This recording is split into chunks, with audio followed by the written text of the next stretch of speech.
that look changed everything. I just didn't know it would be the beginning of the end of my calm. The rain was falling hard that Friday night. Harper Quinn was sitting on the couch in Jaxon Reid's living room, wrapped in an old blanket that smelled like coffee and firewood. They had just binge-watched 3 episodes of some series, but now silence hung between them, a different kind of silence. Jaxon was on the other side of the couch, absently scrolling through his phone. But Harper could feel something in the air, a tension she had never noticed before. Or maybe it had always been there, hidden beneath years of friendship, shared laughter, secrets whispered in the early morning hours. She looked at him, really looked. The dim light from the television illuminated Jaxon's face in a way that made his invisible scars seem visible. He had scars too. Invisible, but I saw them. And perhaps I always had. Then it happened. Jaxon lifted his eyes from his phone and met Harper's gaze. For 1 second, 2 seconds, 3, neither of them looked away. Her heart began to beat faster, a strange sensation taking over her chest. It was as if, in that frozen moment in time, something had changed, something she couldn't name. "You okay?" he asked, his voice hoarse, breaking the silence. Harper blinked, returning to reality. "Yeah, just tired." But it wasn't tiredness. It was something else. Something that scared her and, at the same time, intrigued her. She felt warmth rising up her neck, a desire that didn't make sense, because it was Jaxon, her best friend, her safe harbor. Have you ever felt a desire you can't explain? That kind of feeling that comes out of nowhere and changes everything? Jaxon returned his attention to his phone, but Harper noticed his hands were trembling slightly. Had he felt it too? Did that look mean something to him? The rain continued beating against the window, creating a hypnotic melody. Harper pulled the blanket closer, trying to muffle the whirlwind of emotions beginning to surface inside her. She couldn't be feeling this, not for Jaxon. But the more she tried to deny it, the more the desire grew. And that night, under the storm outside, Harper Quinn began to realize that perhaps the friendship they shared was hiding something much bigger, something dangerous, intense, and completely untamable. Harper Quinn had always been the girl with impossible dreams. Since childhood, she wrote stories in old notebooks, creating worlds where love was simple and endings were always happy. But real life wasn't like that. She learned that the hard way. 2 years ago, Harper had fallen in love with someone who promised eternity and delivered only crumbs. She still remembered the night when everything fell apart. She was at a restaurant, waiting for him to arrive for her birthday. 1 hour passed. 2. When he finally showed up, he was drunk, with lipstick marks on his collar. "You're too much, Harper. Too intense, too much of a dreamer. I can't do this anymore." The words echoed in her mind like a curse. Since then, Harper had built walls around her heart. She smiled, talked, lived, but never allowed herself to feel deeply. Until she met Jaxon. Jaxon Reid was her opposite in many ways. While Harper dreamed of love stories, Jaxon was afraid of them. He grew up in a house where love was synonymous with pain, where screams replaced conversations and slammed doors were more common than hugs. When he was 16, Jaxon woke up one cold morning and found a note on the kitchen table. "I can't do this anymore. Sorry." It was from his father. He watched his mother fall apart, cry for weeks, become a shadow of who she was. Jaxon swore to himself that he would never be like his father, that he would never hurt someone the way his mother had been hurt. And to ensure that, he simply decided never to get too close to anyone. But Harper was different. They met in college in a literature class. Harper was sitting in the back of the room, scribbling something in her notebook, when Jaxon sat down next to her. "You write?" he asked, curious. "I try," she replied, shy. "Can I read it?" Normally, Harper would say no. But there was something about Jaxon, a sincerity in his eyes that made her trust him. She showed him the notebook, and he read in silence, smiling occasionally. "It's good, really good. You should publish this." That's how it started. A friendship that grew slowly, built on shared milkshakes, late-night study sessions, and conversations about dreams and fears. Harper found in Jaxon the kind of trust she thought impossible after her broken heart. And Jaxon found in Harper the only person who made him want to let his guard down. Want to create a bond like this? Try sharing something real with a friend this week, like, I want to quit everything and travel the world. These confessions create real intimacy. Comment if you've done this. But neither Harper nor Jaxon realized that this friendship was building something dangerous, an intimacy so deep that the line between friendship and passion was beginning to disappear. Months passed, and Harper and Jaxon became inseparable. They had rituals that only made sense to the two of them, like sharing earbuds to listen to indie playlists while walking across campus, or spending hours in a cheap coffee shop, talking about the universe, life, and everything else. If you could live in any era, which would it be?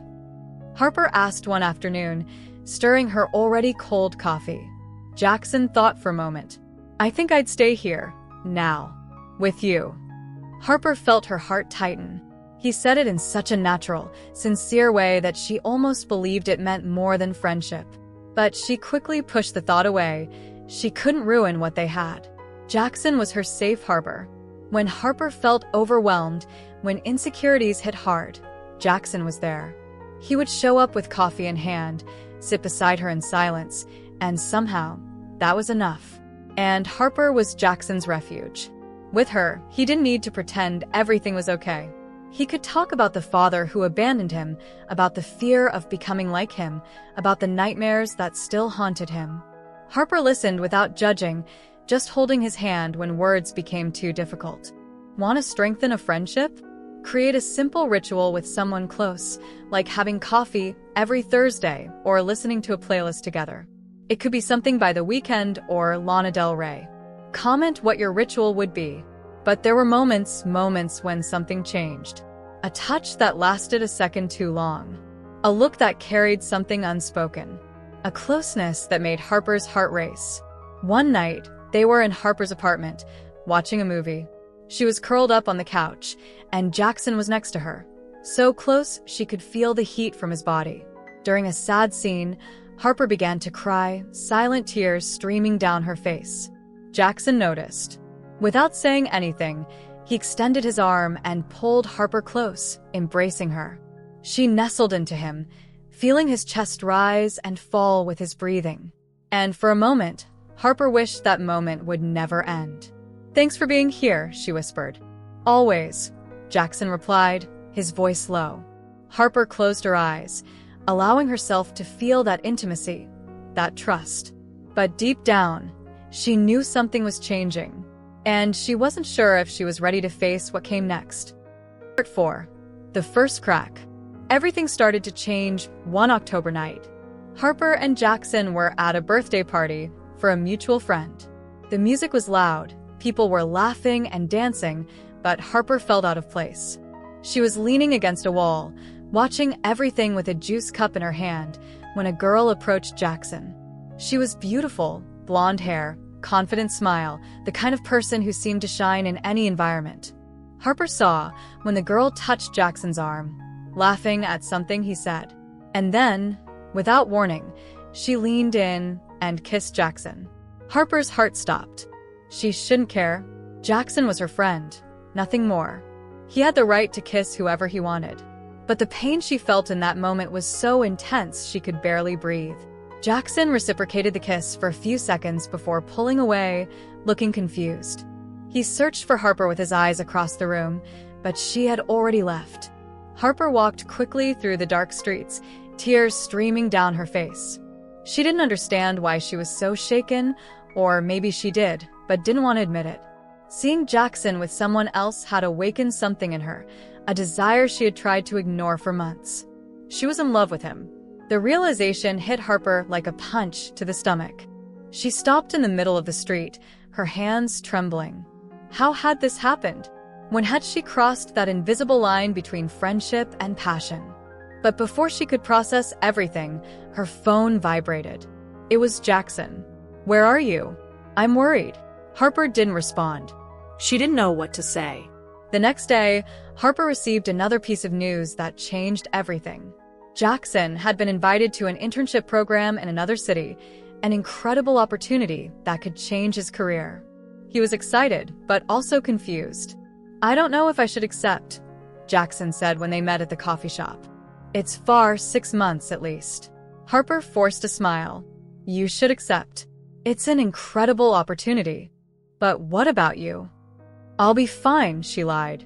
Jaxon watched her for a long moment, as if trying to decipher what she wasn't saying. But Harper kept the mask on, pretending everything was okay. In the following days, Harper began to pull away. She made excuses not to meet Jaxon, said she was busy with college work, that she needed time alone. Jaxon tried to understand, but Harper saw the confusion in his eyes. She was hurting him, but didn't know how to stop. What would you do in Harper's place? Comment. A week later, Jaxon showed up at her apartment without warning. He knocked on the door, and when Harper opened it, he was there, with that look that said, "Please, explain what's happening." "Harper, what did I do?" "Nothing," she lied, looking away. "Then why are you avoiding me?" "I'm not." "You are." Jaxon took a step forward, his voice breaking. "You're my best friend, Harper. Don't do this to me." Harper felt the tears returning. She wanted to scream the truth, that she was in love with him, that seeing him with someone else had destroyed something inside her. But she couldn't, because if she said it, everything would change. And she wasn't ready to lose Jaxon completely. "I just need some time," she said, her voice weak. Jaxon stood in silence for a long moment. Then he nodded, his shoulders falling in defeat. "Okay, if that's what you need. But I'm going to accept the internship. I'm leaving next week." The words hit Harper like a stab. He was leaving, and she had created this distance between them. He left, and Harper closed the door, sliding to the floor as she sobbed. She had created a crack between them, and didn't know if she could fix it. Weeks that followed were the hardest of Harper's life. Jaxon had left for the other city, and his absence was like a constant void. She tried to maintain her routine, wake up, go to classes, study, sleep. But everything seemed empty without him. One day, while passing by the coffee shop where they used to go, Harper saw something that made her stop. There at their usual table was Jaxon. Had he come back to visit? Her heart raced, but then she saw. He wasn't alone. The same girl from the party was sitting next to him, laughing, touching his arm. And Jaxon was smiling back. Harper felt the world crumble again. He had moved on. Of course he had. She had pulled away, created distance. Why would he wait for her? She ran away before he could see her, tears already streaming. At home, Harper locked herself in her room and began to write. She wrote about the pain, about regret, about the love she had denied out of fear. Meanwhile, Jaxon was living his own torment. The girl from the coffee shop was just a friend from the internship, nothing more. But he realized Harper had seen them together. He had seen her reflection in the window before she disappeared. And it was in that heavy silence that Jaxon began to realize something that had always been there, hidden beneath the surface of friendship. He was in love with Harper. He always had been. The revelation came on a quiet night when he was alone in his rented room, looking at old photos of the two of them on his phone. There was one in particular taken at a picnic months ago. Harper was smiling, her eyes sparkling in the sun, and Jaxon was beside her, looking at her with an expression he hadn't noticed before. Love. It was love. He tried to write a message several times, but always deleted it before sending. What could he say? "Hey, Harper, I think I'm in love with you." That would only make things worse after everything that had happened. Harper, meanwhile, was sinking into her own pain. She returned to writing, trying to use words to process what she felt. But every story she created ended the same way, with two characters who loved each other but couldn't be together. One night, while writing, Harper received a call from her mother. "How are you, dear?" "I'm fine," Harper lied. "You sound tired. Are you really okay?" Harper sighed, tears beginning to fall again. "Mom, how do you know when it's worth the risk?" There was a pause. "Risk what, Harper?" "Your heart, a friendship. Everything." Her mother was silent for a moment before responding. "Sometimes, dear, the biggest risk is not risking anything at all. because then you're left with the what if forever. The words echoed in Harper's mind. The what if? What if she told Jaxon the truth? What if he felt the same? What if? But fear was stronger. The fear of losing the only person who truly understood her. The fear of ruining everything.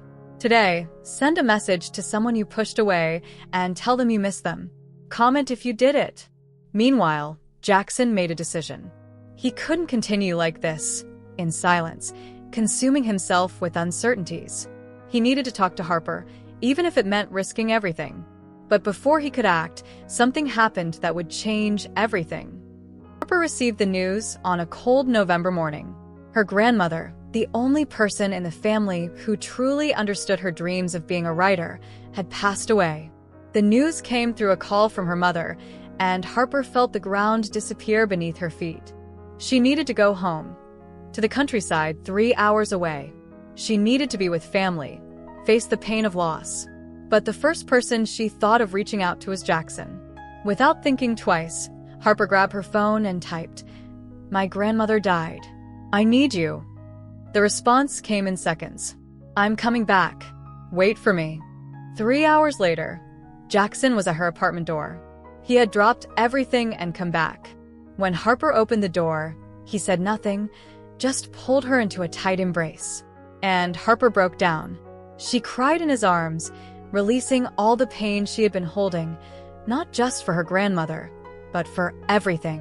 For the distance between them, for the unspoken feelings, for the fear of losing him too. "I'm so sorry," Jaxon whispered, holding her firmly. "I pushed you away." "I'm sorry," Harper sobbed. "It doesn't matter now. I'm here." Jaxon helped Harper pack her bags and took her to the bus station.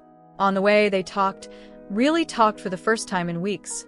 Harper told him about her grandmother, about how she used to read the stories Harper wrote and say that one day they would be in bookstores. Jaxon listened, holding her hand the entire time. When they arrived at the bus station, Harper didn't want to go. She wanted to stay there, with Jaxon, in that moment of intimacy that seemed to fix everything between them. But the bus was waiting. "How long will you be gone?" Jaxon asked. "I don't know, maybe 2 weeks." 2 weeks seemed like an eternity. "I'm going to miss you," he said, and Harper saw something in his eyes, something she had never seen before. Or maybe it had always been there, and she was only now noticing. "Me too." They stood there, motionless, looking at each other.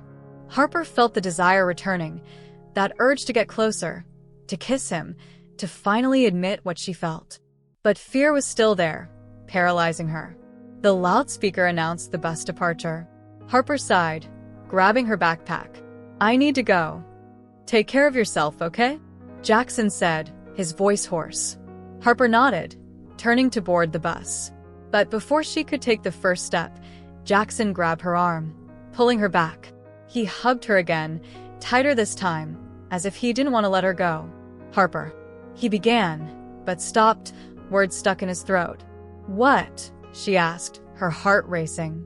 Jaxon released her, shaking his head. "Nothing, just come back soon, okay?" Harper boarded the bus with a broken heart. She sat near the window and looked outside, seeing Jaxon standing there, hands in his pockets, watching her leave. And in that moment, Harper realized that the separation wasn't just physical, it was emotional. They were moving away from something that could have been incredible. The bus departed, and Harper watched Jaxon disappear in the distance. The tears returned, but this time, she didn't fight them. She let them flow freely, carrying with them all the weight of what could have been. 2 weeks in the countryside were an emotional roller coaster for Harper. She spent her days helping the family with funeral arrangements, receiving visitors, listening to stories about her grandmother. But at night, when everyone was asleep, she locked herself in her room and wrote. She wrote about Jaxon, about their friendship, about the confusing feelings she had tried to ignore for so long. She wrote about the fear of losing him, but also about the fear of never knowing what could happen if she was brave enough to risk it. And in this process, something inside Harper began to change. She began to understand that her grandmother wouldn't have wanted her to live in fear, that she wouldn't have wanted Harper to settle for less than she deserved. Her grandmother always said, Live intensely, dear. Don't waste your life with what-ifs. Harper decided that, when she returned, she would tell Jaxon the truth. No matter the outcome, she couldn't live with that weight on her chest anymore. Meanwhile, Jaxon was living his own transformation. Without Harper around, he realized the void she left. Everything seemed dull. The coffee shop where they used to study, the songs they listened to together, even the movies he watched alone. Everything reminded him of her. And it was on one of those lonely nights that Jaxon found something that changed everything. He was cleaning up the living room when he saw Harper's notebook forgotten on the couch, the notebook where she wrote her stories. He knew he shouldn't read it, but curiosity was stronger. Jaxon opened a notebook and began to read. The first pages were common stories, fictional romances, imaginary adventures. But then he reached a recent page, a story about two friends who fell in love but were afraid to admit it. Jackson's heart began to beat faster. The characters were so similar to them. The dreamy girl who carried scars from a past love, the boy who was afraid of intimacy. And at the end of the story, the girl confessed, "I love you, and I'm afraid of losing you. But I'm more afraid of never knowing what we could have been." Jaxon closed the notebook, his hands trembling. Was this about them? Did Harper feel the same way he did? He needed to talk to her. Now. Jaxon grabbed his phone and called Harper. The phone rang several times before she answered. "Hi, Jax," she said, her voice soft. "Harper, I need to tell you something," he began, but stopped, nervous. "I also need to tell you something," she said, and he could hear the nervousness in her voice too.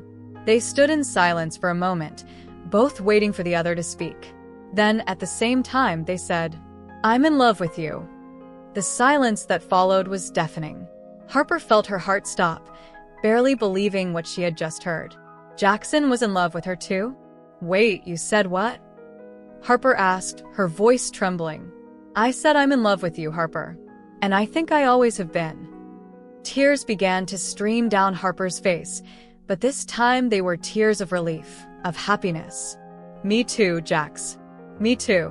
But before they could continue the conversation, the call dropped. Harper tried to call back, but there was no signal. She was in the middle of the countryside, where the connection was unstable. And now, with the confession made, she needed to see him, needed to be with him.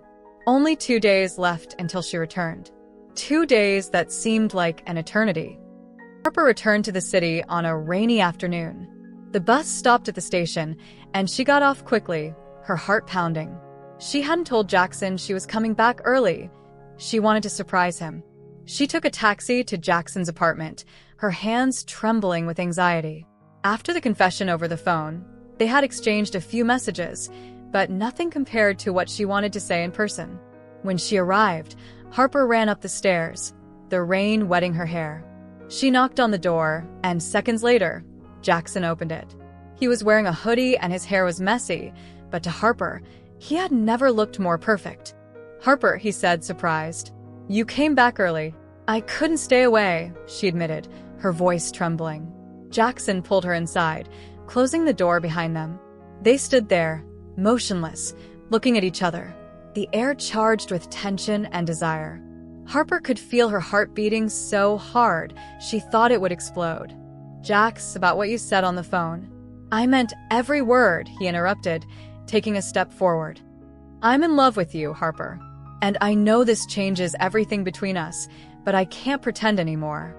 Harper felt the tears returning. "I can't either. I tried. I tried so hard to ignore what I was feeling, but seeing you with that girl at the party, it was like something inside me broke." Jaxon frowned. "Is that why you pulled away? Because of that girl?" Harper nodded, embarrassed. "I realized I was in love with you, and I didn't know what to do. I was afraid of ruining our friendship." Jaxon took another step, now so close that Harper could feel the heat from his body. "That girl meant nothing, Harper. And the girl from the coffee shop, she's just a friend from the internship. You're the only person who matters to me." And then it happened.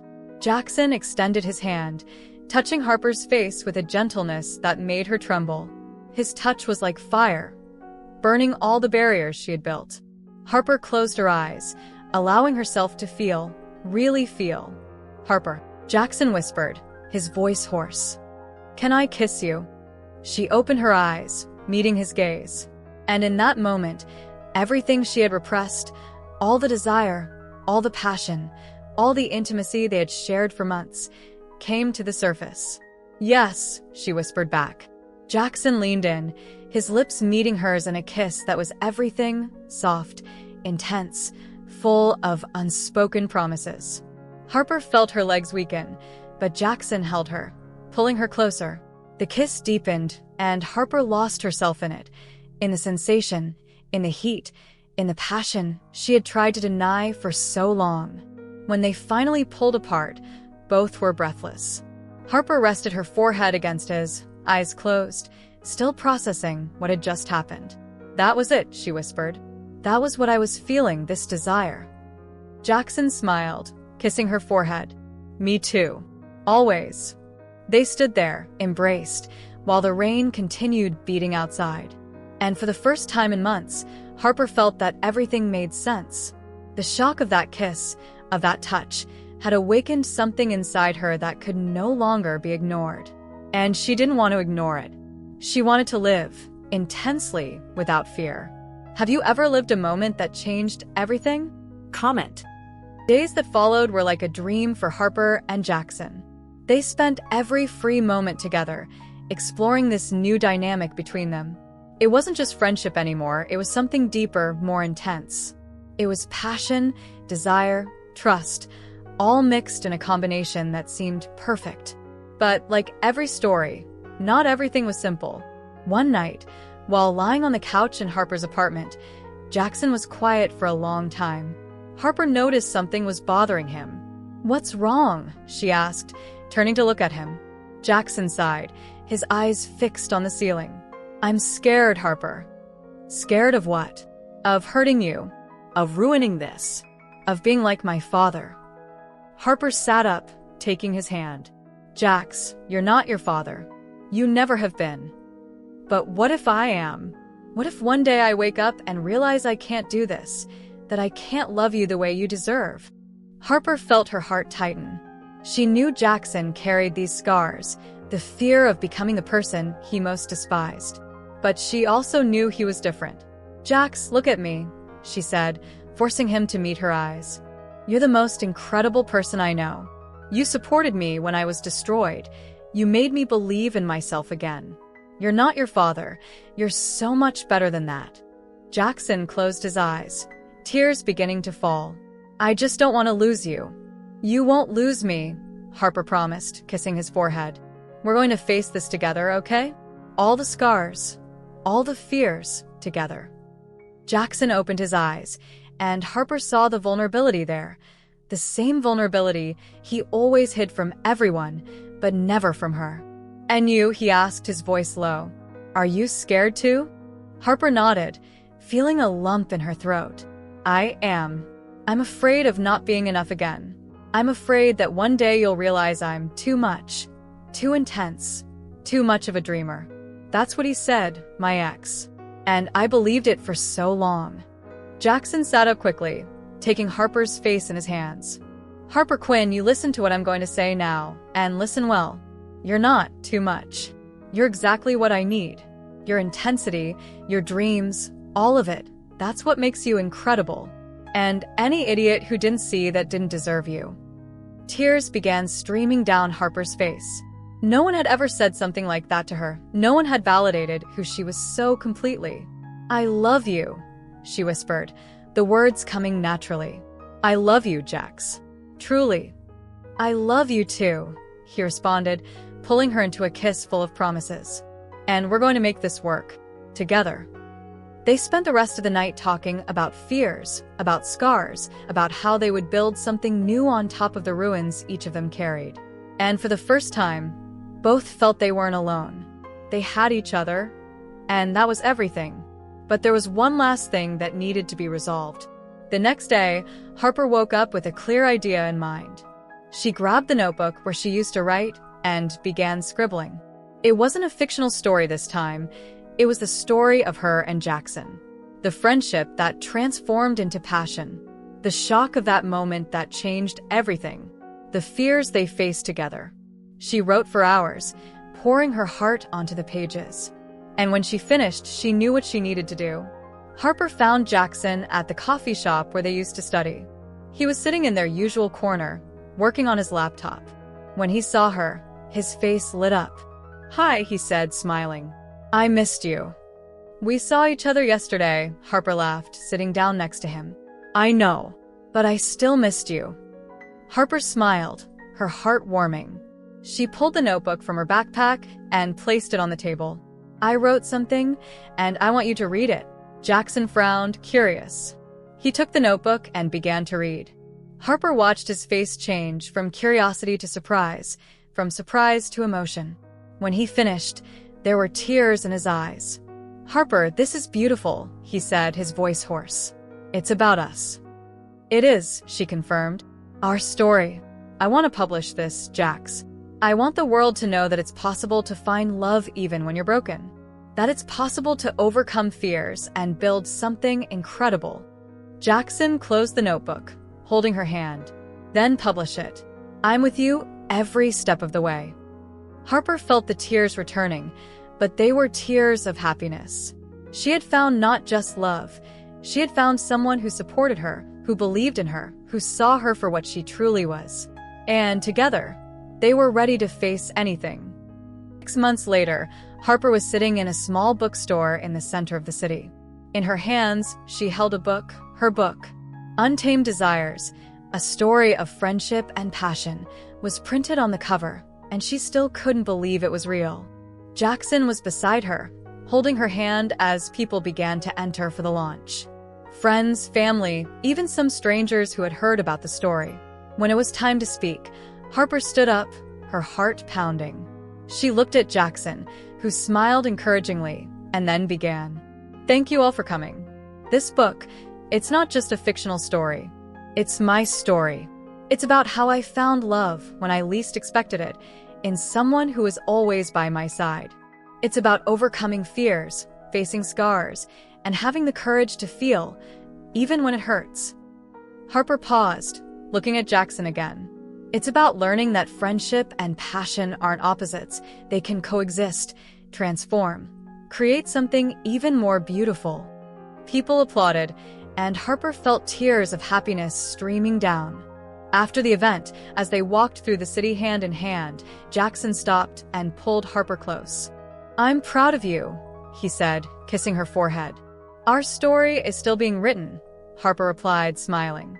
Jaxon pulled her into a kiss full of promises. And there, under the city lights, Harper knew she had made the right choice. She had faced her fears, embraced her desires, and found the love she always deserved. But deep down, I knew every story has a new chapter. And ours was only just beginning. If this story inspired you, subscribe to the channel and turn on notifications. Share it with someone who needs a reminder that love can heal and hope still exists. Leave a comment below. What scars made you stronger? And don't forget to give that powerful like. It helps us keep creating stories that touch hearts and transform lives. Thank you for being part of this journey.